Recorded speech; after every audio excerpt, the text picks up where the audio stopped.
it was important to me to let you know, look, you're young and you're hot right now.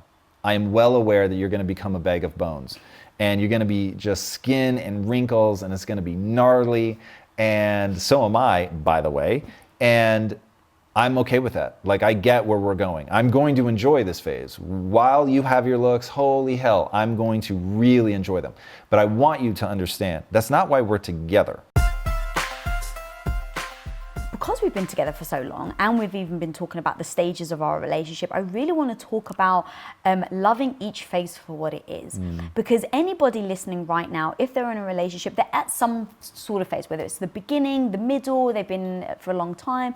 And this has been one thing that we talk very openly about, because I remember being somewhat worried as a woman that, like, hey, my age isn't, what is the phrase? The women social currency diminishes because their sexual market value diminishes over time, whereas the guys go up. Because the men are valued for resources, access to resources. Women are valued for beauty, and yeah, so is what it is. It's that, as a woman, that freaking sucks. The older I get, the less likely I am to be attracted to other people to be attracted to me. But yet you, as you get older, you get wiser. Obviously, you've become extremely successful and very financially secure. You're getting more appealing to people.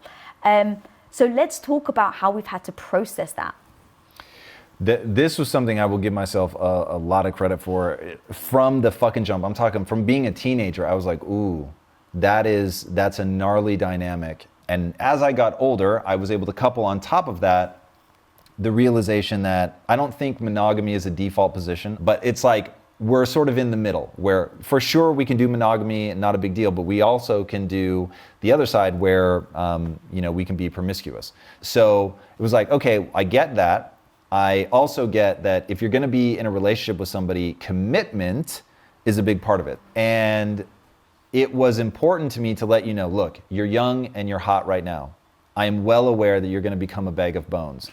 And you're gonna be just skin and wrinkles and it's gonna be gnarly. And so am I, by the way. And I'm okay with that. Like, I get where we're going. I'm going to enjoy this phase. While you have your looks, holy hell, I'm going to really enjoy them. But I want you to understand, that's not why we're together. So we are together because we're sharing a life. And I believe to the core of my existence, and anybody that wants to take the Pepsi challenge on this, I will say, open your soul up to this truth.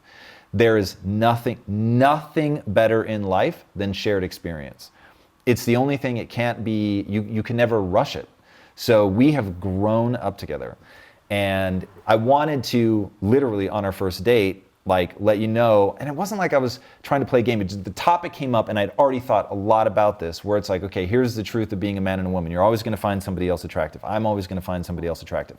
Commitment is about— You said that on our first date, and yeah, I remember 100%. that was the biggest thing. I was like, wow, I love how honest he is. It's so weird to me that people tell each other like, oh my God, if you find that person attractive, like, and they flip their shit and they're going crazy because the waitress is good looking and they think their husband like glanced or whatever. I told my ex that I liked Brad Pitt, and it was like one of the biggest arguments we ever had because I mentioned his abs. This is crazy. And so I was like, of course you're gonna find Brad Pitt attractive with the abs. This is like right around Fight Club. I was like, fuck, I thought he was attractive. Like, if I could reach in the screen and pull those abs on for myself, I would do it in a heartbeat.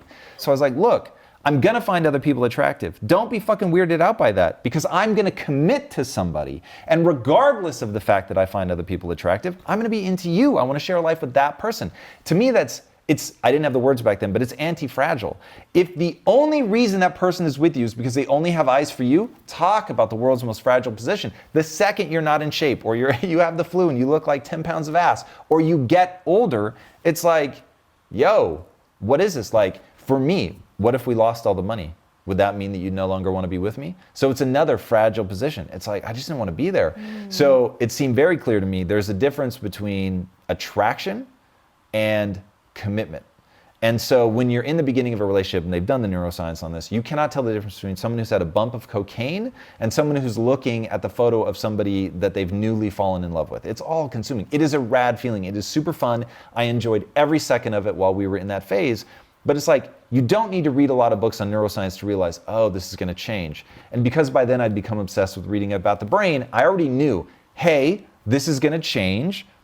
the way that we feel about each other, the neurochemistry, it's going to be a different cocktail in a year or 2 years or whatever. And how many people have to make a joke about the honeymoon phase is over before you go, what is the honeymoon phase? What is beyond that? How does a relationship thrive beyond that? So that was my obsession in my early 20s, was really like figuring that out. So anyway, I'd hit you with that early on.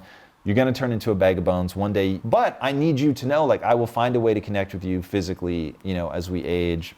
And part of that is just my obsession with that shared experience. Yeah, I'm glad you brought up the brain chemistry in that first time, that first period, because so many people that I've spoken to, friends and stuff, it's always a year or 2 years down the line where they've just gotten used to each other. That electricity that you first felt, you don't have that anymore. So then it just becomes a live every day as is. But with me and you, it was always, we don't ever want to take each other for granted. And if I can be 100% honest, right, at the beginning, of course, we just can't keep our hands off each other, right? It's like literally all we can think about is, you know, finding some time alone. And I think I may have worried, is he not into me anymore? Is he not attracted to me anymore? Have I changed? Oh my God, have I put on weight? Right? Like, I absolutely know myself well enough to know that would have been where my mind would have wanted to have gone.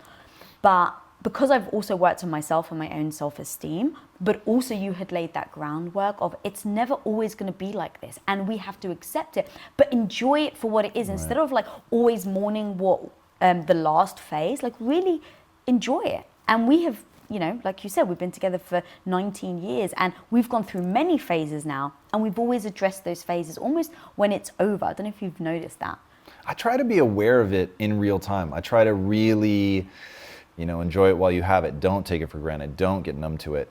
And I know it will continue to change. Like, I do think about, will there come a day where I don't feel the sense of urgency around my ambition that I feel now? Almost certainly. I mean, when you look at just the neurochemistry of it, it's sort of inevitable.